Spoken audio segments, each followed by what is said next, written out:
going straight back down. I've got a sneaky feeling about them, you know. Anything but a winner's medal round their necks is a failure. Yes, what's going on everyone? Welcome back to my YouTube channel where today I'm going to be predicting the 2024-25 Premier League season. Bring it on. Please remember to like, comment and subscribe with that red button, bottom right of the screen. What side is it? Can't remember. This one. Bottom right of the screen. And yeah, today I'm going to be predicting the Premier League season for 24-25. We've already had match day 1 out the way. We've seen some surprises, we've seen some decent results, and we've also seen some stuff that we would expect to happen as well. But without further ado, let's get to it then. Starting off with the relegation places. In 20th place, I've gone for the mighty Foxes, Leicester City. Yes, they did all right against Tottenham. They came back. They should have been about 6-0 down at half-time. They came back. They fought back. Vardy scored. They drew 1-1 at home on the opening game of the Premier League season. But I think they've got a 6-point deduction looming. There's some sort of transfer things going on in the background. They've been struggling to get players in. Maresca's obviously gone to Chelsea. I just think it's a bit of doom and gloom around Leicester at the minute. You got 39-year-old Jamie Vardy, who hasn't trained all summer, starting in the game. He even come off after the game saying he's going to be doing work off his feet, so he's going to be relaxing. So I think they need to get some signings in ASAP. Otherwise, it's going to be a dreary, dreary season, which it probably will be anyway with a points deduction. So for me, I think Leicester will struggle. I'm having them bottom of the pile. Next up, another team that's just been promoted from the Championship. I'm going with Southampton in 19th place. Last season, they were decent. They were very, very good on the ball. They pop it about. But as we saw last season, with the likes of Burnley, it doesn't count for much in the Premier League. You have to adapt. You have to overcome these teams that will dominate possession, dominate the ball, and you have to play on the back foot. So I'm not sure Russell Martin has that in him for Southampton to play on the back foot, hit on the counter-attack. I think they're very much like controlling the ball. So, yeah, I'm going for Southampton in 19th place. And last season, Borough did a double over Leicester, and then they got 4 points off Southampton. And Southampton didn't look great in either game. Adam Armstrong's there, obviously. They've got small bone in midfield. They've got a decent team, but I just think it might be too much for them to stay up this season. Now, the last relegation place, I'm going with Nottingham Forest. Now, Nottingham Forest, what a club. One of my favourite away days. That walk from the station, past Hooters, then you go past Notts County's ground, over the bridge, by the river, by the Trent. Yeah, I think it's a great club. I just think last season, if it wasn't for 3 absolutely awful teams, I think they'd have gone down last season. So I think this season they might struggle. Chris Woods is great. I think he got 13, 14 goals last season in the Prem. He's off the mark this season already, but I can just see them struggling. Don't know why, but yeah, let's see when it comes round to it in May. But I've gone for them as my bottom 3. Now, 17th place, I've gone for Ipswich. I am backing them to do the job, to stay up and continue this momentum that they've been on for a few years now. Getting promoted from the League One to the Championship, then Championship to the Prem. I'm going for the hat-trick for them to stay in the Prem, which would be a massive, massive achievement for Ipswich.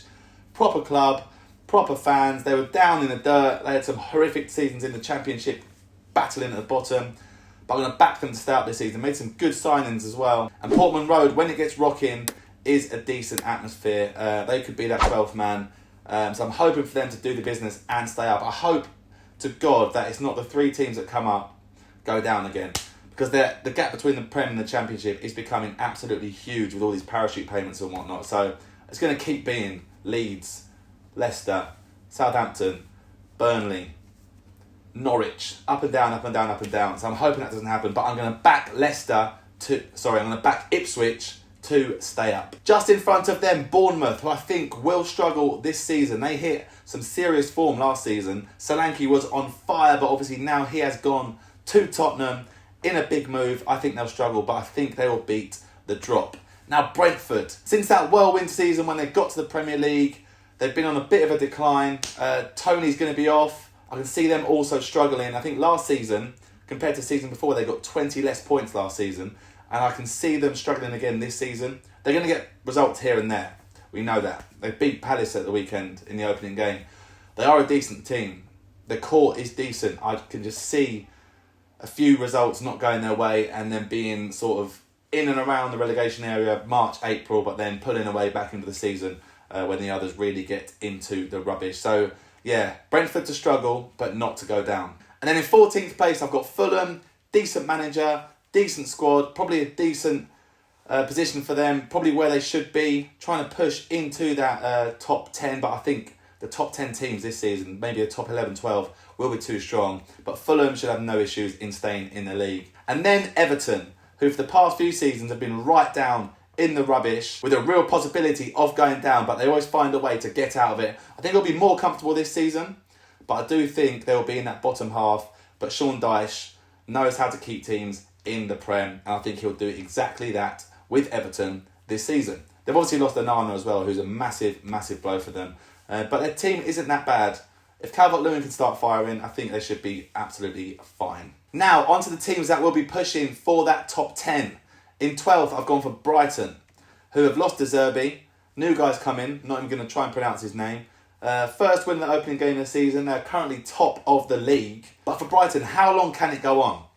This process of losing your best player, finding a better replacement, then losing them, then finding a better replacement again, then losing them, selling them on for massive fees. It happens with players, it happens with managers. No Europe this season for Brighton though, which was a bit of a hindrance last season. Obviously they got pumped against Roma in the UEFA Cup or Europa League. This season I think their focus will be on the Premier League, trying to break into that top 10 and also trying to get a cup run together. They've got a local derby coming up against Crawley Town. Well, not local, Sussex derby. I grew up in Crawley and it's not a fixture that comes around too often, so that should be a good one. So Brighton in 12th place for me.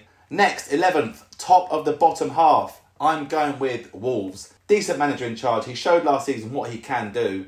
They were on the receiving end of some horrific decisions by referees and by VAR last season. They probably should have been pushing higher, was it not for those decisions. And especially that Onana one. Was it in the first game where Onana absolutely clatters someone? They got absolutely nothing for it. So yeah, the Wolves to finish 11th. Now we get into the top half, where I think Crystal Palace, if they keep the likes of Eze and a few others, will get into that top half. Last season, back end of last season, when Glasner come in, they were on fire. Yes, they've lost Elise, but they've still got the core of that team at the minute, and I think they should get into that top half. They played some good football, but it's just whether they get raided at the back end of the transfer window. So Palace to get 10th place for me. And then into 9th, I'm going for West Ham United. They've made some solid signings. Lopetegui at the wheel. End of an era with David Moyes. I'm sad to see him go. I know West Ham fans wanted to see him go, but you can't fault his record at West Ham in terms of league finishes, in terms of some of the players they've brought in, and in terms of their European run. For the past few seasons, we're used to seeing West Ham on a cup run in Europe, doing well.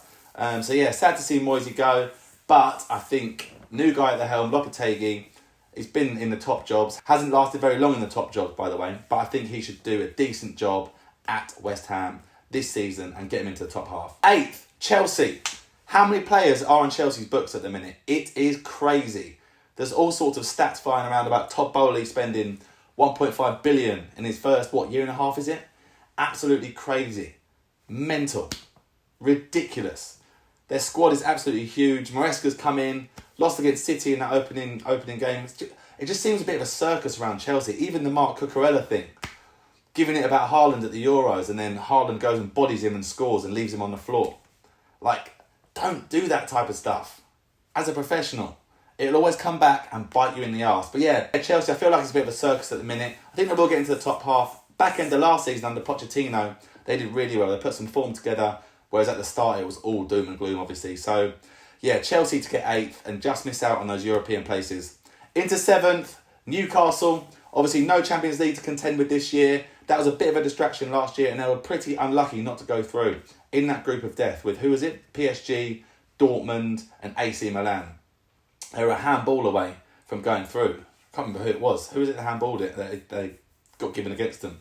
Anyway, Newcastle for 8th place. I think they'll build on what they've been doing the past few years under Eddie Howe, who for me is a top manager and should be the next England manager. Now, into the Europa League in 6th place. I'm going to have Aston Villa. Having the Champions League to contend with all season is a massive, massive deal. Yes, last season they blew everyone's expectations out of the water. They made some quality signings. They've signed Morgan Rogers from us, who looks like an incredible deal. I think he'll be starting for England at the 2026 World Cup. Here you go, bookmark that. Let's see if that happens. But yeah, I think Villa, they've got a lot on their plates this season.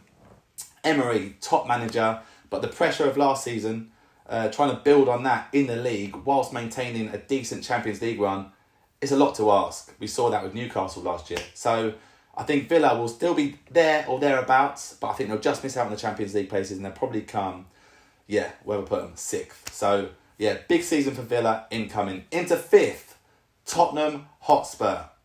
I think Ange Ball was in full effect last season.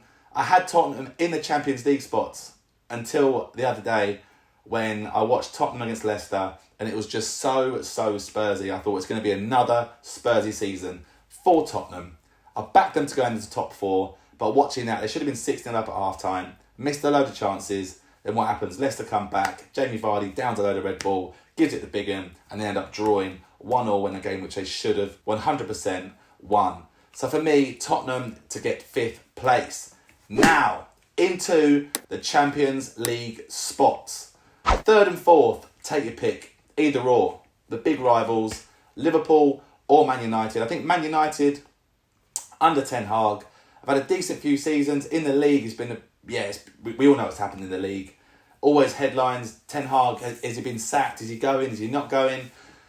But a couple of cups he's got in the past few seasons. So he's into winning. He wins things in Holland. He's won stuff in England. And I think they'll creep into the Champions League spots this season. I think they've made some solid signings this year. He just needs a little bit of luck to go his way and he needs his players to be on top form. He needs Rashford to come back and be firing. He needs the likes of the big signings like De Ligt to come in, make a statement and be that solid player that he was at Ajax. Because we all know there's a player in there with De Ligt, but he hasn't really lived up to the hype since he broke through. And then Liverpool, let's put them in 3rd place. Under Arne Slot, massive season for Liverpool, a load of rebuilding. I had them outside the Champions League spots, but I'm going to put them in there. They were okay against Ipswich in game week 1. Weren't the best, but they were clinical. Buried the chances. Salah, again, running right on that right-hand side. It's going to be a bit of change in terms of personnel. I think you can see Diogo Jota coming in a lot more. The only thing that worries me is the signings, because they haven't got anyone in, obviously. They've tried and failed a few times with a few players. So, yeah, big few weeks incoming for Liverpool, but I'm going to put them into the top 3. Now, who's going to win the Premier League? City or Arsenal? Now, I've gone for 2nd place. I'm going to put Manchester City. I don't know if it's my heart ruling over my head or whatever, but look, City are probably the best team in the league and on planet Earth. But I'm hoping there's a bit more of a challenge from Arsenal this season. They've gone so close the past few seasons. City are just solid. Everywhere you look, absolutely solid. Haaland, De Bruyne, Ederson at the back, Diaz, Stones, Walker. Absolute joke of a team. But yeah, I'm going to go with my heart just to make a change. For us neutrals, I'm a Borough fan. I'm in the Championship. I'd like to just see someone else win it. And if that someone else is going to be someone, it's going to be Arsenal. I'm going for Arsenal to win the league over Manchester City and put out a real statement. And then Pep leaves Man City, takes the England job over from Lee Carsley, who's in caretaker charge, and England go and win the 2026 World Cup in America. There you go. That's my predictions. What do you reckon? Let me know yours in the comments. Thank you so much for watching. Please remember to like, comment and subscribe with that red button, bottom right of the screen. And let's see how it all pans out. See you in May. Oi, you. Yes, you. If you made it this far, thank you so much for watching. And please remember to hit the like and subscribe button if you want daily football content. And if you've got any football related videos you want to see me make, drop a comment and I'll see what I can do. Bang.